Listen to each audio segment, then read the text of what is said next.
காவிரி ஆற்றில் கொத்து கொத்தாக இறந்து கரை ஒதுங்கிய டன் கணக்கிலான மீன்களால் மக்கள் அதிர்ச்சி.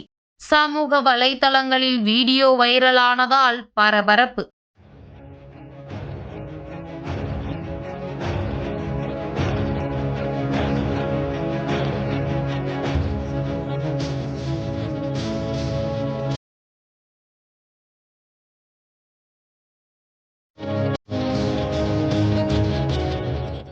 பூலோக வைகுண்டம் என போற்றப்படக்கூடிய உலக அளவில் பிரசித்தி பெற்ற தலமாக விளங்கும் திருச்சி ஸ்ரீரங்கம் ரங்கநாதர் கோவிலுக்கு தினந்தோறும் ஆயிரக்கணக்கான பக்தர்கள் வருகை புரிகின்றனர். இக்கோவிலுக்கு வரும் பக்தர்கள் அனைவரும் ஸ்ரீரங்கத்தில் அமைந்துள்ள அம்மா மண்டபம் படித்துறைக்கு சென்று காவிரி ஆற்றில் புனித நீராடிய பிறகே ரங்கநாதரை தரிசிக்க செல்வார்கள். அதிலும் குறிப்பாக ரங்கநாதருக்கு பூஜை செய்வதற்கு காவிரியில் இருந்து புனித நீர் எடுத்துச் செல்லப்படுவது வழக்கம். மேலும் ஆடிப்பெருக்கு, மாசி அமாவாசை, புரட்டாசி அமாவாசை போன்ற நாட்களில் ஆயிரக்கணக்கான மக்கள் அம்மா மண்டபம் படித்துறையில் புனித நீராடி விளக்கேற்றி வழிபாடு நடத்துவர். இத்தகைய சிறப்பு வாய்ந்த திருச்சி காவிரி ஆற்றில் திடீரென டன் கணக்கில் மீன்கள் இறந்து கரை ஒதுங்கியது பொதுமக்களிடையே பெரும் அதிர்ச்சியை ஏற்படுத்தியுள்ளது. இதுகுறித்த தகவல் அறிந்த திருச்சி மாநகராட்சி ஊழியர்கள் உடனடியாக கரை ஒதுங்கிய மீன்களை அப்புறப்படுத்தும் பணியில் ஈடுபட்டுள்ளனர். தற்போது இறந்து கரை ஒதுங்கிய மீன்களின் வீடியோ சமூக வலைதளங்களில் பரவி